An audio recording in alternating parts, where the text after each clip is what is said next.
Let's talk about this story. It's just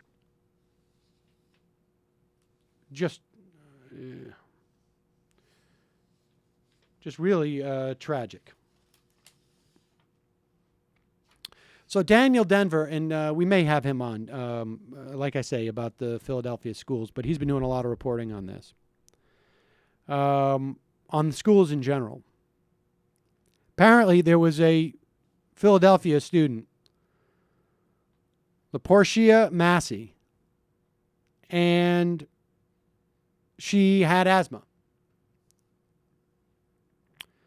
She had an asthma attack during the school day, but there was no full-time nurse at the school. The nurse is only at the school 2 out of 5 days.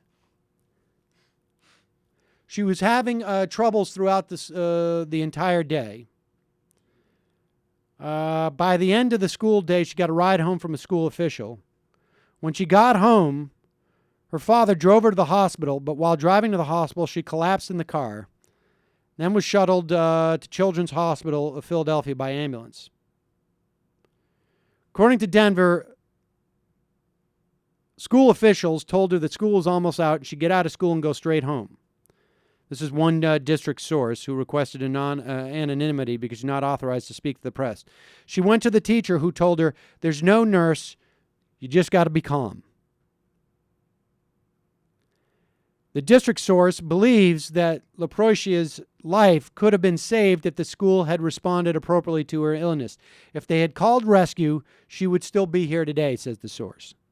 The school district of Philadelphia, long underfunded, this is Denver's reporting, and understand, administered by the state, now reeling from budget cuts implemented by Governor Tom Corbett, has nearly 3,000 fewer staff members than it did in June.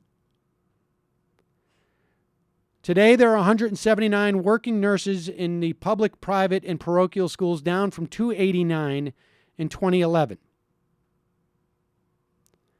After the initial cuts, one protesting nurse specifically warned that other staff were not competent to deal with asthmatic students in her absence.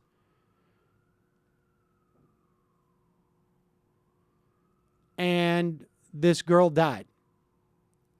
There's no way to know if this girl would be alive today had there been a nurse, but it is very hard to imagine that a trained nurse would not recognize the severity of this asthma attack and immediately called some type of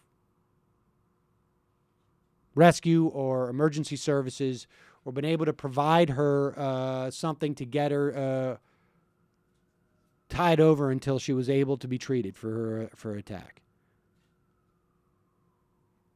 I don't know how many stories out there are like this, but I don't know how many there have to be.